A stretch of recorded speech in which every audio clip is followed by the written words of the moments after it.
Good morning every one. എല്ലാവർക്കും ഹാബീസ് teaching വേൾഡിൻ്റെ പുതിയൊരു വീഡിയോയിലേക്ക് സ്വാഗതം. ഇന്ന് നമ്മൾ ചെയ്യാൻ വേണ്ടിയിട്ട് പോണത് റെസ്പിറേറ്ററി സിസ്റ്റമാണ്. കഴിഞ്ഞ വീഡിയോയിൽ നമ്മൾ ഡൈജസ്റ്റീവ് സിസ്റ്റം അഥവാ ദഹന വ്യവസ്ഥയെ പറ്റി പഠിച്ചു.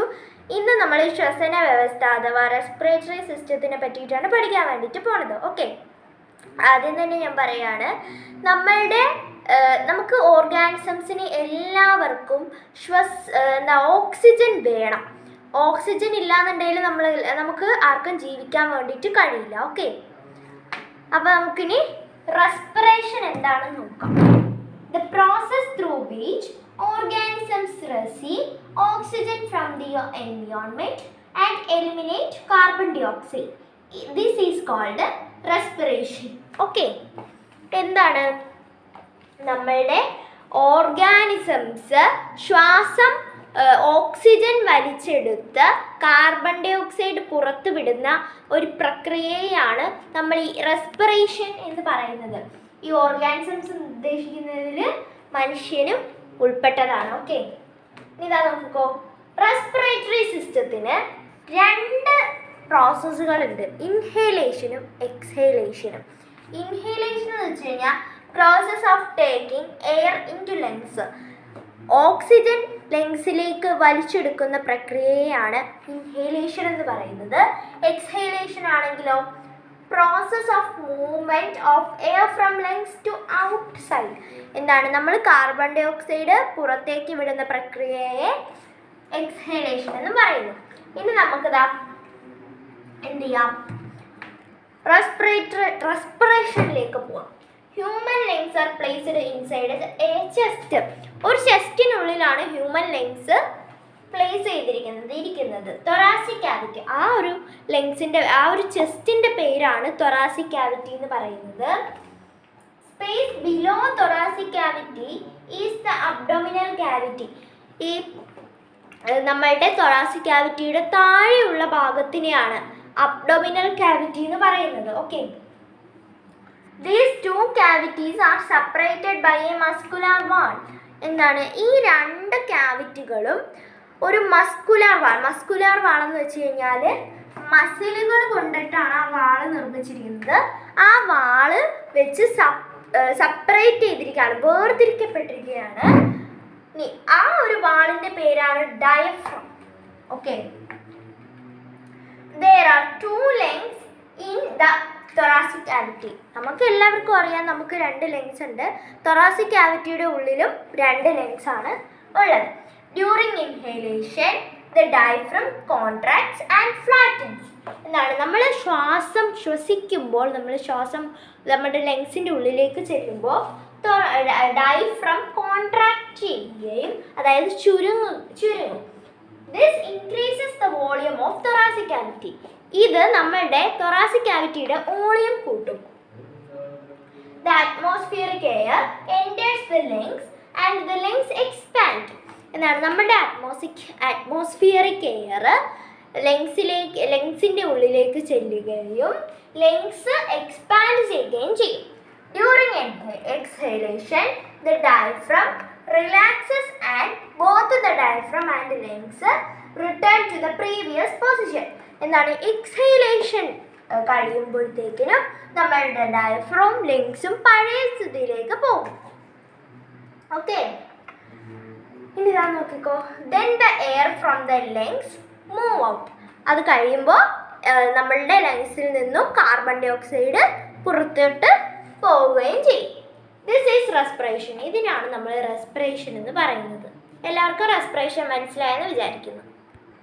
അപ്പം നമ്മുടെ റെസ്പിറേഷൻ നമ്മൾ പഠിച്ചു കഴിഞ്ഞു. ഇനി നമുക്ക് റെസ്പിറേറ്ററി ട്രാക്റ്റ് എന്ന് വെച്ച് കഴിഞ്ഞാൽ നമ്മളുടെ ഓക്സിജൻ ലങ്സിലേക്ക് എത്തുന്ന വഴീനെയാണ് നമ്മൾ ഈ റെസ്പിറേറ്ററി ട്രാക്റ്റ് എന്ന് പറയുന്നത്. ഓക്കെ, ഇതാ നോക്കിക്കോ, നമ്മളുടെ നോസ്ട്രൽസിൽ നിന്നും ആൽവിയോൾസ് വരെയുള്ള ആ ഒരു വഴിയാണ് നമ്മൾ ഈ റെസ്പിറേറ്ററി ട്രാക്റ്റ് എന്ന് പറയുന്നത്. ഓക്കെ, ഇനി ഇതാ നോക്കിക്കോ, parts of respiratory tract: nostrils, trachea, bronchioles, alveoles. Nostrils എന്ന് വെച്ച് കഴിഞ്ഞാൽ മൂക്കിൻ്റെ പാലം. ഓക്കെ, മൂക്കിൻ്റെ പാലം. പിന്നെ ട്രക്കിയ എന്ന് വെച്ചാൽ എന്താ, നമ്മളുടെ ആ ഒരു ശ്വാസനാളം. ബ്രോങ്കി എന്ന് വെച്ച് കഴിഞ്ഞാൽ ശ്വാസനാളി, ബ്രോങ്കിയോൾസ് എന്ന് വെച്ച് കഴിഞ്ഞാൽ നമ്മളുടെ ലങ്സിനെ ബ്രോങ്കിയുമായിട്ട് കണക്ട് ചെയ്യുന്ന ട്യൂബുകളെയാണ് നമ്മൾ ഈ ബ്രോങ്കിയോൾസ് എന്ന് പറയുന്നത്. അടുത്തത് ആൽവിയോൾസ്, എന്താണ്, ശ്വാസം ഓക്സിജൻ ശേഖരിച്ച് വെക്കുന്ന കുഞ്ഞു കുഞ്ഞു അറകളെയാണ് എന്താ പറയുക ആൽവിയോൾസ് എന്ന് പറയാം. ആൽവിയോൾസ് എന്ന് പറയുമ്പോൾ ഇതിപ്പോൾ ലെങ്സ് ആണെന്നുണ്ടെങ്കിൽ ഇവിടെ കുഞ്ഞു കുഞ്ഞു അറകളുണ്ടാവും ലെങ്സിൻ്റെ ഉള്ളിൽ. ആ അറകളെയാണ് നമ്മൾ ഈ ആൽവിയോൾസ് എന്ന് പറയുന്നത്. ഓക്കെ, നമ്മൾ നോക്കാൻ പോണത് നമ്മൾ ശ്വസിക്കുമ്പോൾ നമ്മൾ ഓക്സിജൻ ഇൻഹെയിൽ ചെയ്യുമ്പോൾ ഇൻഹെയിൽഡ് എയറിൽ എത്രത്തോളം ഓക്സിജൻ ഉണ്ട്, കാർബൺ ഡൈ ഓക്സൈഡ് ഉണ്ട്, നൈട്രജൻ ഉണ്ട്, മോയ്സ്ചർ ഉണ്ട്, ഇതൊക്കെ എത്രത്തോളം ഉണ്ട്, എത്ര പെർസെൻറ്റേജ് ഉണ്ട്. അതേപോലെ തന്നെ എക്സെയിൽഡ് എയർ, അതായത് നമ്മൾ ശ്വാസം പുറത്തോട്ട് വിടുമ്പോഴും എത്രത്തോളം amount of oxygen, carbon dioxide, nitrogen, moisture, ഇതൊക്കെ എത്രത്തോളം എമൗണ്ട് എക്സെയിൽഡ് എയറിലും ഇൻഹെയിൽഡ് എയറിലും ഉണ്ടെന്ന് നമുക്ക് നോക്കാം.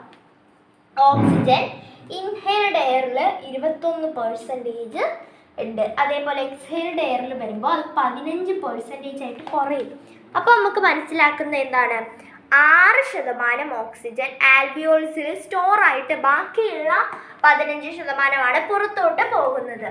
അതുപോലെ കാർബൺ ഡൈ ഓക്സൈഡ് CO2 എന്ന് വെച്ച് കഴിഞ്ഞാൽ കാർബൺ ഡൈ ഓക്സൈഡ് എത്രയാണ്, 0.04% ആണ് നമ്മൾ ശ്വസിക്കുമ്പോൾ ഉണ്ടാകുന്നത്. എക്സൈൽ ചെയ്യുമ്പോൾ എത്രയാണ്, 4%. 4% എന്ന് വെച്ച് കഴിഞ്ഞാൽ അപ്പോൾ നമുക്ക് മനസ്സിലാക്കാം കൂടുതൽ amount of carbon dioxide പുറത്തോട്ട് പോവുകയും വളരെ കുറച്ച് amount of carbon dioxide inhale ചെയ്യുമ്പോൾ വരികയും ചെയ്യുന്നു.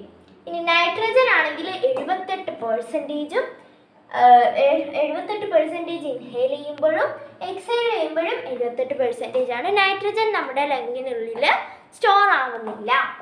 ഇനി മോയ്സ്ചർ ആണെങ്കിലോ 0.96% ഇൻഹെയിൽ ചെയ്യുമ്പോഴും 3% എക്സെയിൽ ചെയ്യുമ്പോഴും. ഓക്കെ, 0.96% ഇൻഹെയിൽ ചെയ്യുമ്പോഴും 3% എക്സെയിൽ ചെയ്യുമ്പോഴും എന്താ പറയുക മോയ്സ്ചർ പുറത്തോട്ട് പോകുന്നുണ്ട്. ഓക്കെ, നമുക്ക് എല്ലാവർക്കും അറിയാം smoking and health issues. Smoking നമ്മളുടെ ഹെൽത്തിന്, നമ്മളുടെ ആരോഗ്യത്തിന് വളരെ ഗുരുതരമായി തന്നെ ബാധിക്കും.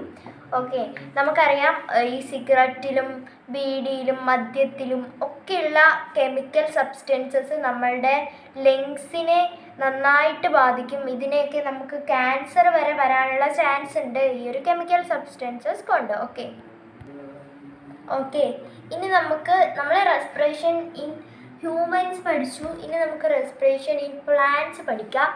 Absorb oxygen from atmosphere and release carbon dioxide. Okay, നമ്മളെപ്പോലെ തന്നെയാണ് ഓക്സിജൻ വലിച്ചെടുക്കുകയും കാർബൺ ഡൈ ഓക്സൈഡ് റിലീസ് ചെയ്യുകയും ചെയ്യും. Stomata in leaves, tender stem help gas exchanges in plants.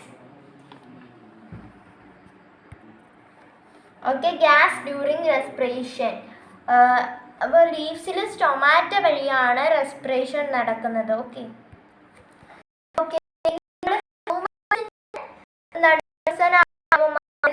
എന്ന് പറയുന്നത് അതേപോലെ തന്നെ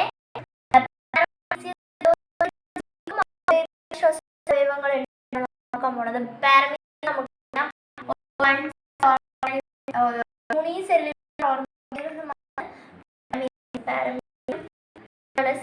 ബ്രെയിനിൽ കൂടെയാണ്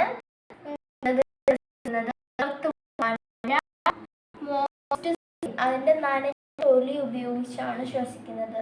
ഫിഷ് ആണെങ്കിലോ ഗിൽസ് വെച്ചിട്ടും, ഫ്രോക്സ് ലാൻഡിലാകുമ്പോൾ ലങ്സും, അണ്ടർ വാട്ടറിലാകുമ്പോൾ മോയിസ്റ്റ് സ്കിൻ, അതാണ് നനഞ്ഞ തൊലിയും വെച്ചിട്ടാണ് ശ്വസിക്കുന്നത്.